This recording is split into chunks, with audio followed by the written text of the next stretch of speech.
इस ट्यूटोरियल का विकास क्योर ने अपने कार्यों के अनुभवों के आधार पर किया है और इसका मुख्य उद्देश्य प्रशिक्षणार्थी और प्रैक्टिशनर को रेन वाटर हार्वेस्टिंग प्रणाली की योजना बनाने में, निर्माण करने में एवं रख रखाव के बारे में प्रशिक्षित करना है। शहरी क्षेत्रों में पानी की बढ़ती मांग और बदलती जलवायु के कारण हमारे शहर जल संकट का सामना कर रहे हैं। लगभग सभी शहरी इलाकों के जल स्रोत सूख रहे हैं एवं प्रदूषित हो रहे हैं। भूजल का स्तर घटता जा रहा है और संसाधनों के अत्यधिक दोहन से भूजल का रिचार्ज अप्रत्याशित एवं असामयिक वर्षा से नहीं हो पा रहा है।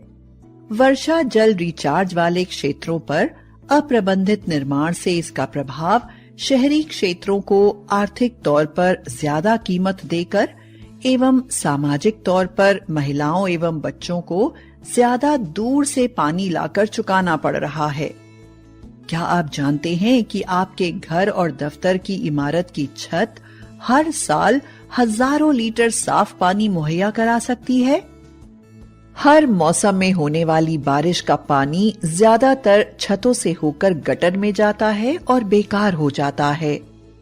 एक सरल व कृत्रिम सिस्टम लगाकर आप यह सारा पानी उपयोग में और भूजल को रिचार्ज करने में ला सकते हैं।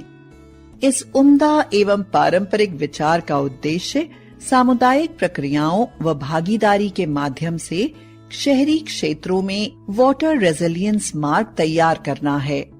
सबसे पहला चरण है स्थानीय समुदायों को समझना तथा उनसे बातचीत करके सामाजिक और भौतिक परिवेश की समझ बनाना। फिर इस नवीन विचार में स्थानीय समुदायों को शामिल करना। स्थानीय समुदायों के विभिन्न आयु वर्ग की महिलाओं, पुरुषों व जाति विशेष से बातचीत करके उनकी जल संबंधित सामूहिक समस्या का पता लगाया जाना चाहिए। वर्तमान में जल की स्थिति, उपयोग एवं आपूर्ति तथा सामुदायिक रिसोर्स एवं इंफ्रास्ट्रक्चर में भरोसे को समझना बहुत जरूरी होता है। यह भी जानना जरूरी है कि समुदाय के लोगों के पास इस समस्या का कोई समाधान है या नहीं। इसके बाद समुदाय को रेन वाटर हार्वेस्टिंग सिस्टम के विषय से परिचित करना और उनकी प्रतिक्रिया की समीक्षा करना आवश्यक है। समुदाय आपको संबंधित भौगोलिक स्थिति को समझने और भविष्य में आने वाली चुनौतियों के बारे में जानकारी दिलाने में मदद करता है।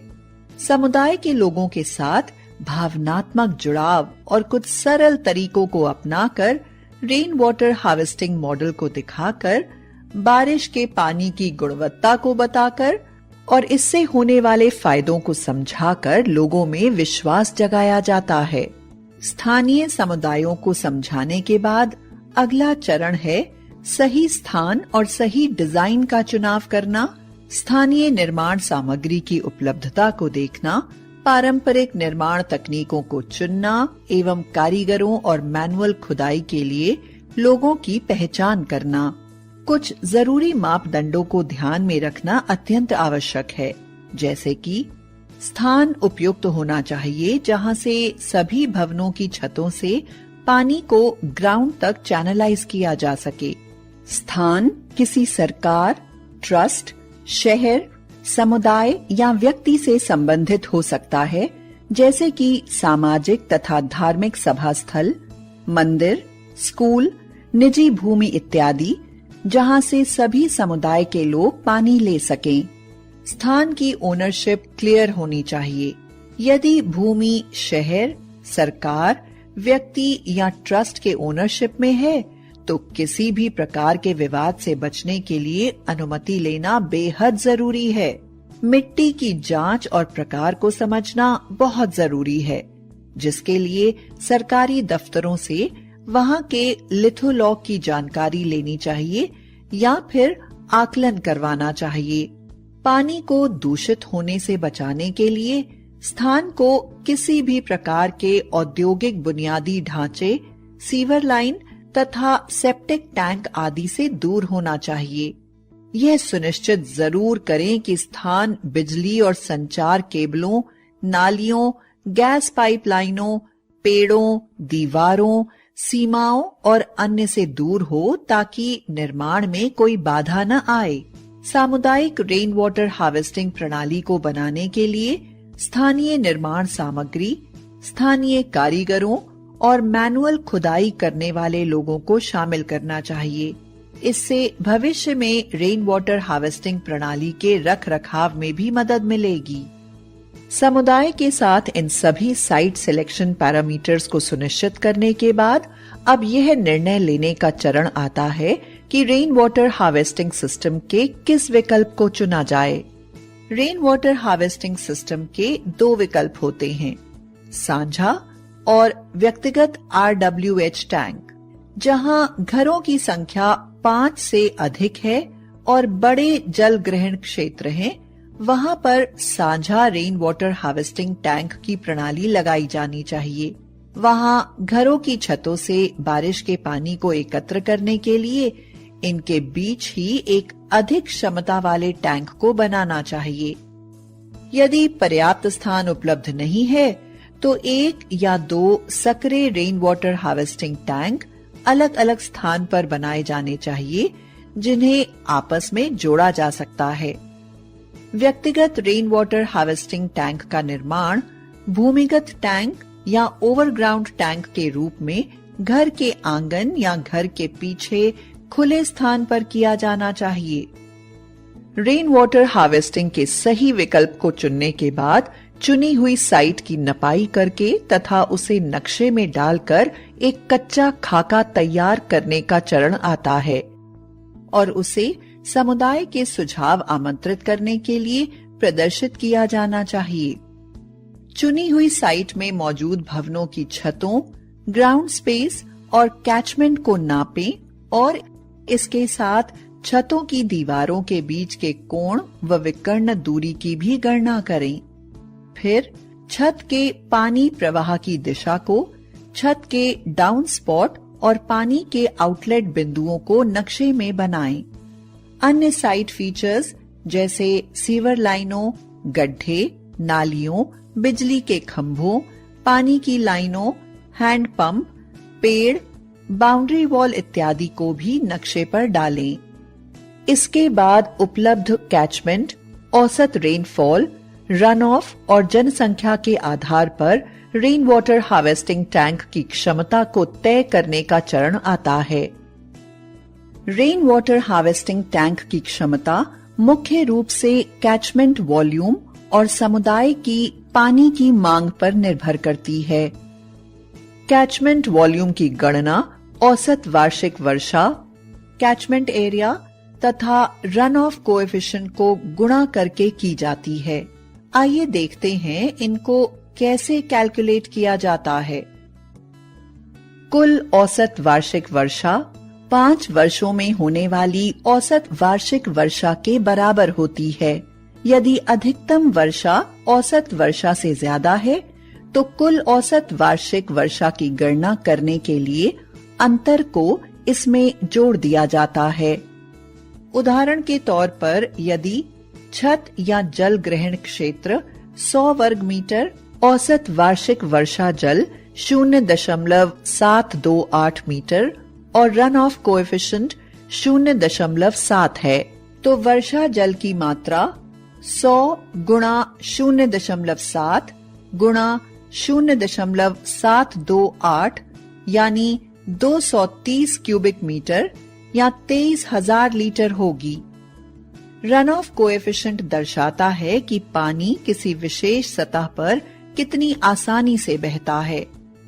उदाहरण के तौर पर आप देख सकते हैं कि रन ऑफ कोएफिशिएंट की वैल्यू टाइल्स, मेटल शीट और कंक्रीट के लिए बाकी सबसे ज्यादा होती है, इसलिए कैचमेंट एरिया तय करने के लिए यह ज्यादा उपयुक्त है। वहीं रेन वाटर हार्वेस्टिंग टैंक की क्षमता जानने के लिए दूसरे पहलू को समझें तो समुदाय की वार्षिक पानी की मांग को कुल जनसंख्या, प्रति व्यक्ति की रोजाना पीने और खाना पकाने के लिए पानी की जरूरतों और एक वर्ष में कुल दिनों को गुना करके निकाला जाता है। यदि कैचमेंट वॉल्यूम समुदाय की पानी की मांग से ज्यादा होती है तो एक से अधिक टैंक की योजना बनाई जानी चाहिए। टैंक की क्षमता के आकलन के बाद लागत का विश्लेषण करने का चरण आता है। 50 से 60,000 लीटर क्षमता वाले भूमिगत रेन वाटर हार्वेस्टिंग टैंक का निर्माण पारंपरिक तकनीक से किया जाता है।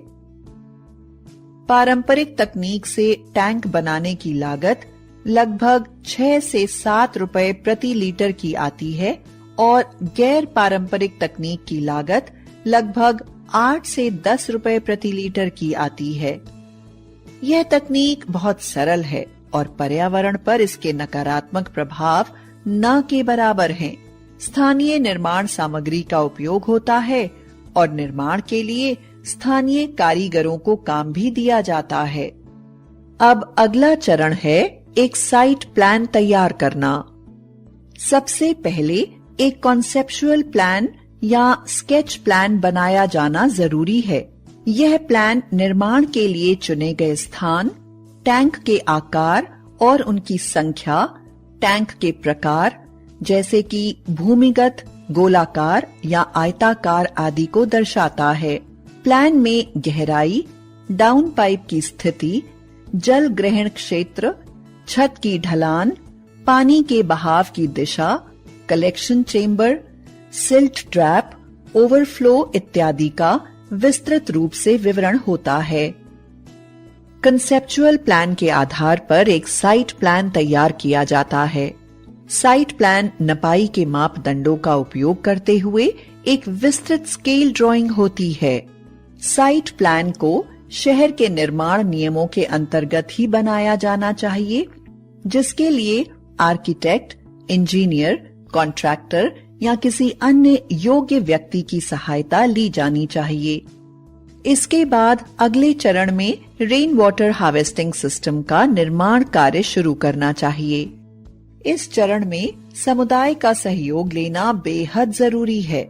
समुदाय के लोगों को खुदाई में और सिस्टम के निर्माण में श्रमदान, कार्यों की निगरानी, यदि कारीगर हैं तो उनको निर्माण कार्यों व बारीकियों को बताने के लिए प्रोत्साहित करना चाहिए।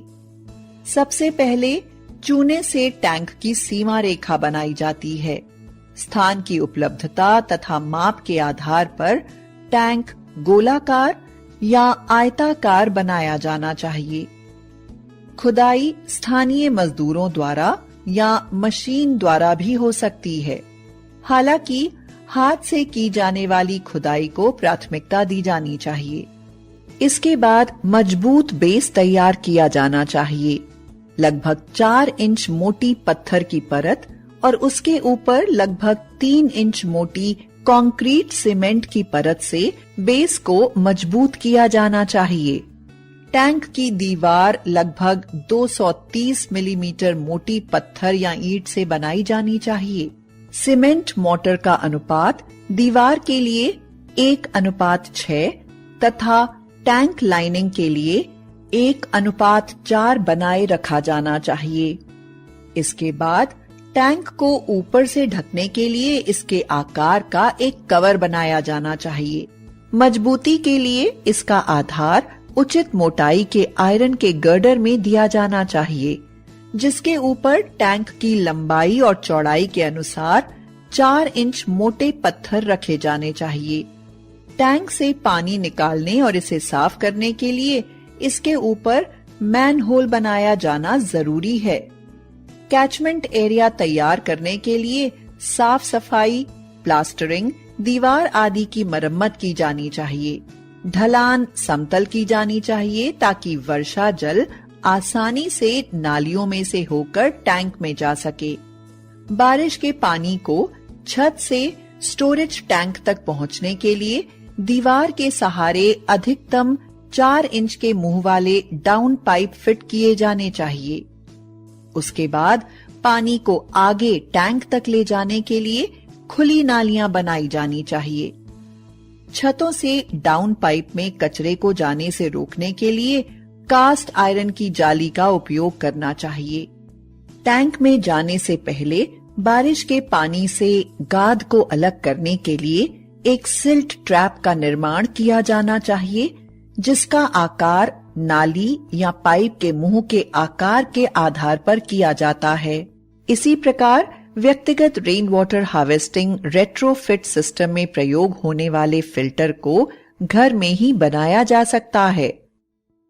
चारकोल वाटर फिल्टर ड्रम, मिट्टी के बर्तन या फिर 40 से 50 लीटर वाली क्षमता की एक बाल्टी या ड्रम में तैयार किया जा सकता है।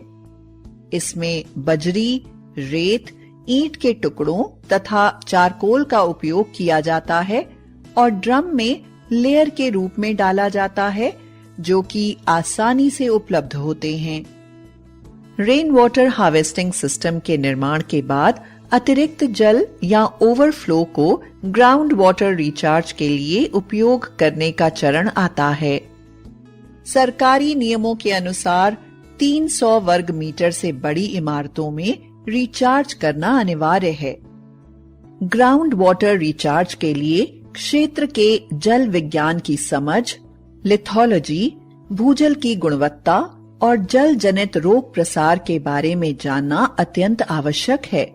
ग्राउंड वाटर को रिचार्ज करने के कई कृत्रिम तरीके होते हैं, जैसे कि percolation tank, flood recharging, borewell recharging, जो कि मिट्टी के प्रकार व उपयुक्त स्थान के आधार पर चुने जाते हैं।